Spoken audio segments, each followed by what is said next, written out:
انس رضی الله چې کوم اوږد حدیث نقل کوي چې نبی علیہ السلام کو فرمایلی د قیامت ورځ شي دا انسانان دا به ودرولې شي حساب کتاب بکیږي یا یو روایت کې راځي د جنت نه به دوی ودرولې شي نو دی به وایي چې دومره سخت یره او هیبت کې وي چې زموږ سره به څه کېږي الله به را سره څه کوي هغه هیبت به پې دومره ډېري چې اوس دا به وایي چې موږ د جهنم ته وغورځولی شو چې د دې مصیبت نه خلاص شو دومره یره به یې ورسره لکه پته نه لګي څه به وي لکه روایت کې دا هم راځي چې الله جل شانه د عیسی علیه السلام نه تپوس وکړي چې تا دې خلکو ته ویلي چې زما عبادت او بندګي وکړي یعنې الله جل شانه د چا نه تپوس وکړي نو بیا جواب نشته دی نو دا خبره په عیسی علیه السلام باندې به دومره درنه پرېوځي چې د عیسی علیه السلام د بدن د هر ویښته د یخ نه به وینه روانه شي دا خبره به دومره درنه د انسانانو سره به یې رایي چې څه اوس د حساب کتاب شروع شي جهنم ته لاړ شو چې د دې مصیبت نه خلاص شو نو دوی به آدم علیه السلام ته راشي نبي علیه السلام فرمایي دا ټول به آدم علیه السلام ته به د انسانان راشي چې ته چې دی هغه انس د انسانانو پلار او صفتونه به یې ذکر کړي چې الله جل شانه تعالی تعظیما چې د فرښتو سجده چې دی هغه لګولې وه او نو ته الله ته سوال وکړه چې د حساب کتاب شروع شو موږ د دې مصیبت نه خلاص شو نو آدم علیه السلام ته به هغه خپله خطا چې د رایه چې زما نه غلطي شوه الله زه د یو ونې نه منع کړی وم او زه ورنږدې شوم زه چې دی هغه الله جل شانه دغه چې دی درخواست نشم کولی یېرېږم چې زما سره به څه کېږي هغه به ځان له چې دی نفسي نفسي وایي ما ځان له به یېره ده چې الله رانه دغه تپوس ونه کړي چېرته نو بیا وایي لاړ شئ تاسو نوح علیه السلام ته لاړ شئ نوح علیه السلام زما د وروسته وایي نوح علیه السلام الله نبي رالیږلی دی او صفات به ورته ذکر کړي دا انسانان به نوح علیه السلام ته راشي نبي علیه السلام فرمایي چې هغه ته راشي نو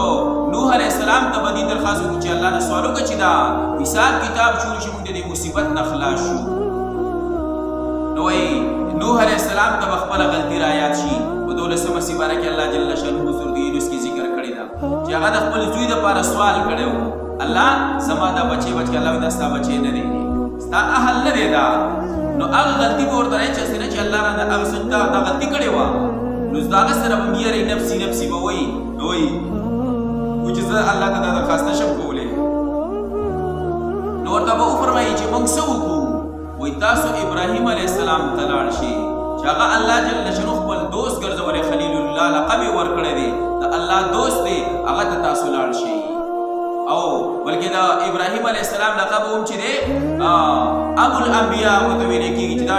د ابراهیم علیه السلام وروسته ټول انبیاء کرام چې دا د ابراهیم علیه السلام په اولاد کې راغلي دي نو هغوی چې تاسو هلته لاړ شئ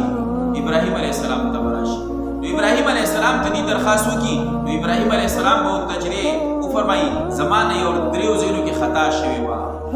هغه کوم ته چې توریه ویلی کېږي یو دا چې قوم ورته ویل راځه زموږ سره مېلې ته لاړ شي ولې زه بیمار یم حالانکې دغه ټیم کې ابراهیم علیه السلام بیمار نه و هغه ځان له بحث دی خو دومره چې ابراهیم علیه السلام ته به دا رایت شي دویم چې کله هغه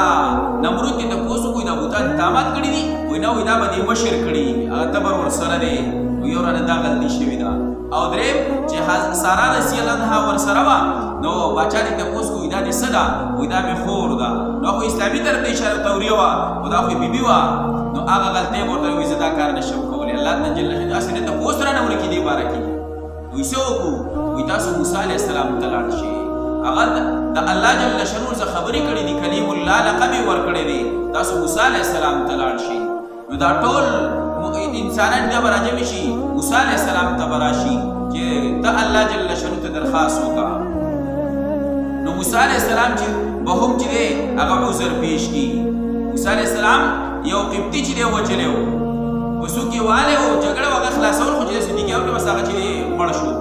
نو وایي زما نه په غلطۍ سره دغه کس چې دی مړ شوی دی هسې نه الله جل شانه نه د هغې تپوس ونه کړي زما څه یره ده نفسي نفسي زما څه د خپل ځان یره ده نو زه دغه سوال چې دی درخواست نشم کولی نو موږ څه وکړو نو بیا به ورته وفرمایي تاسو چې دی عیسی علیه السلام ته لاړ شئ هغه د هغه لقب چې دی روح الله دی الله جل شانه په خپل دست قدرت سره پیدا کړی دی تاسو عیسی علیه السلام ته چې دی لاړ شئ هغه ته درخواست وکړئ هغه به دغه چې دی الله جل شانه ته سفارش وکړي نو عیسی علیه السلام ته به راشي عیسی علیه السلام ته چې راشي عیسی علیه السلام ته به دې درخواست وکړي نو عیسی علیه السلام به ورته وفرمایي چې زما امت چې دی زما تعظیم ماته رب وې ماته خدای وې زما چې عبادت یې کاوه نو ما خو ورته نه ویلي خو بیا هم یاره ورځي مخکې مې ذکر کړل چې اسنه چې الله جل شانه رانه تاسو ویل کی چې تانی امت دی ویل چې زما عبادت کې خدای یاره به ورسره وي ځکه الله جل شانه ته درخواست نشم کولای زما سره خپل ځان فکر دی چې زما سره وسکیږي وي موږ سو نو تاسو جناب محمد رسول الله صلی الله علیه و آله وسلم تلاړ شي اغه الله جل شانه لوی مقام ورکړی دی وي مخکې ورستو هر څه ورته معاف کړی دی تاسو لاړ شي هغه بس تاسو سفارش وکي نبی علیہ السلام فرمایي انس رضی الله فرمایي نبی علیہ السلام فرمایي دا انسانان به ما تراشي ما ته به وي چې دې فرمایي چې ته الله جل شانه درخواست وکا چې دا حساب کتاب زموږ سره شروع کی هر څه کېږي خو چې دا حساب کتاب شو د مصیبت نه د پریشانی نه چې اخلاص شو نو نبی علیہ السلام فرمایي چې زب چې دې زب الله جل شانه ته چې دې په سجده کې پریوځي الله جل شانه ته چې دې درخواست وکما او الله جل شانه با یو وخت راځي نبی رسول الله فرمایي الله جل زما په دې زړه کې داسې حمدستنا او داسې کلمات راوچي چې دا